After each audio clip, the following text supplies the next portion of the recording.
So guys, after getting my hands on a fourth LA9, I went and tested some of the best and most consistent setups for Hornet meta.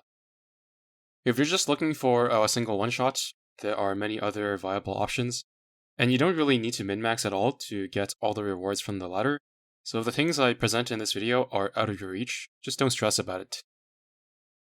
Like I said on the first day of the fight, the Soyuz, Fitzrume, and Nakimov main fleet is just going to be the best ship-wise because it's really the only combination that can guarantee Hornet doesn't move without losing any damage in the process. And you do need a root in this fight for consistent results.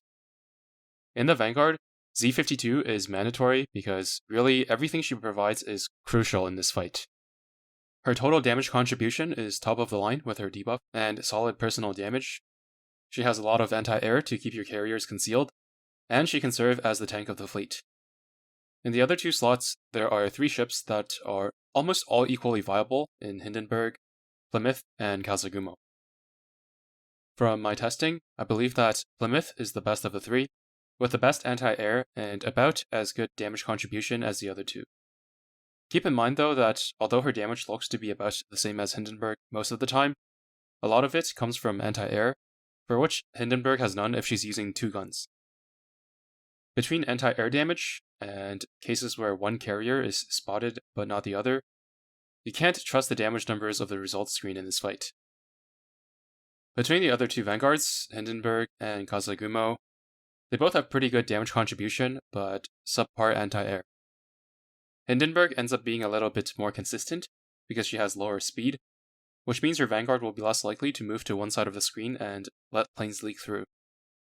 Kazagumo, on the other hand, performs almost as well without any fancy equipment. Hindenburg wants two rainbow guns at plus 13 to maximize her performance, while Kazagumo is used mostly for her buff in this fight, as her personal damage is quite poor. At most, a plus 13 gold torpedo is all you really need for her. It seems a little silly to think that someone with 4 LA9s might not have 2 plus 13 Hindenburg guns, but I'm just putting the option out there for anyone who doesn't feel like upgrading Hindenburg guns, or just prefers Kazagumo for one reason or another. Although, if you use Kazagumo, the carriers will easily exceed 400,000 damage dealt in the end screen, so if that's what you like to see, then it's another reason to use Kazagumo instead. In general, I don't think it's the best to maximize Vanguard anti-air to ensure concealment, because planes mostly get through when the Vanguard goes too far to one side of the screen, which at the end of the day can't be prevented. It's actually not too bad to be revealed occasionally because airstrike cooldowns with 2 LA9s are so long that there's a good chance that the detection gauge dips back into stealth before the next airstrike. Most of the best setups overkill by quite a bit in ideal conditions, and can still get kills even when revealed 1 or 2 times. It could perhaps be worth experimenting with a single interception fighter, but I think if you really want to maintain stealth at all times, the damage loss compared to an LA9 will just be too much. Now, I'll share the results of my tests and explain the rationale and takeaways from each one. The raw footage of all the runs will be linked in the description. First, I went and tested some recommendations from the Chinese Wiki. A link to this page can be found in the description. The first fleet here does not use Helena, and has carrier fleet tech reload bonus adjusted to 4, and battleship reload at 17 in order to sync the triple 460 with the carriers. Since you're going for 3 strikes with this setup, whether you're using the 460 or another gun, the 460 ends up dealing the highest total damage on paper, not to mention the stronger torpedo bombers that Nakimov gets to bring. One thing that I was a little skeptical of though was the Vanguard auxiliary. Hornet meta actually deals a non-negligible amount of damage to the Vanguard, and I think the amount of damage auxiliaries being used here might be a little too greedy. First, I tried the main fleet of the second fleet here with the Vanguard of the first fleet, since the second fleet here doesn't require any fleet tech adjustment. On just the third run, Hindenburg and Plymouth both died early, so I quickly abandoned it. It's still possible that it could work with a 460 setup though, because the airstrikes have slightly later timings, which could clear the screen of high damaging attacks. For the second set of tests, I tried using slightly more safe auxiliaries, but it turns out there's a reason they recommend Helena for this fleet. because the results were pretty bad, I decided to call it off after 5 runs. The main issue I noticed was that Soyuz was just a little too fast on the first and especially second salvo. Not being able to fire when Nakhimov slow was applied, meaning that some of her shots were actually going wide and tanking her damage quite a bit. As a byproduct, Plymouth's flagship buff was also a bit less effective. Keep in mind, this isn't one of their recommendations. I'm just testing out setups that don't require any fleet tech tinkering. In the third set of tests, I decided to use Plymouth over Kazagumo, because if Soyuz is going to lose damage for being too fast, perhaps Kazagumo's buff will bring more damage than Plymouth's. Also, when I started this set of tests, after the first run, I took the RPG auxiliary off because I wanted to see the results without it. I simply replaced it with a toolbox, so the RPG auxiliary would be a direct upgrade for real use. In 10 runs, 9 of which without the RPG auxiliary, there were 8 one-shots and 2 runs were a bit short. I think this is already pretty decent results without the RPG auxiliary and fleet tech tinkering.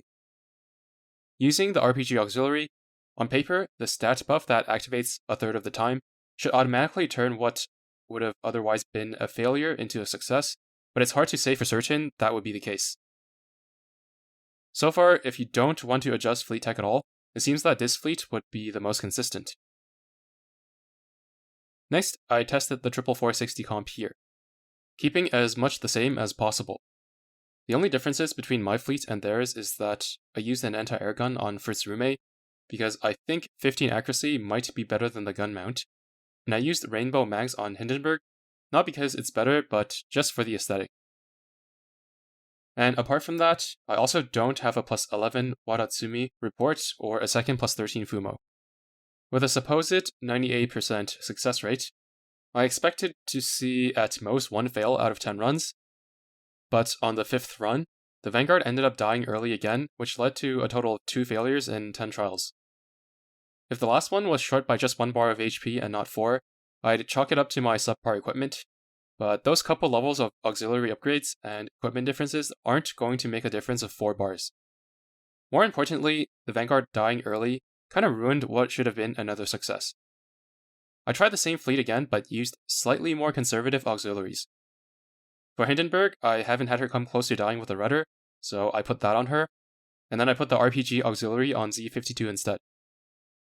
I also think that the USB auxiliary is a decent option, because the 460mm can make use of the extra -2 spread. I actually did not go with the RPG just to see the results. I still expected at least 9 successes with just these slight adjustments. With the safer auxiliary choices and the addition of the USB auxiliary, the result was 10 successes in 10 runs, with 1 close run at the very end, due to extremely unlucky anti-air. There is still the possibility of getting on a huge unlucky streak and failing a one-shot, but I think the 98% that is proposed could be fairly reasonable. Finally, I also tried using the Raffaello gun, but with 0 battleship reload tech, to get better timing for Soyuz by making use of Nakhimov's route.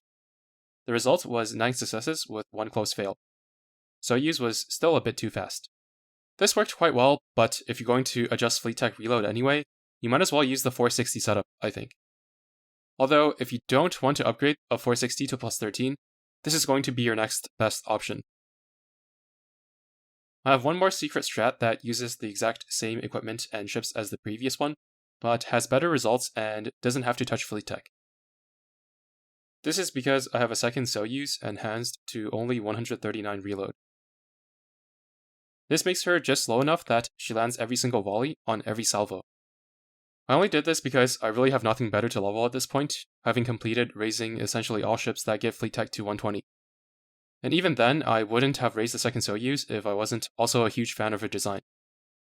I don't recommend any progressing player to do this, as you're wasting quite a lot of EXP, cog chips, cog arrays, coins, and so on, just to not have to adjust your fleet tech for the same performance.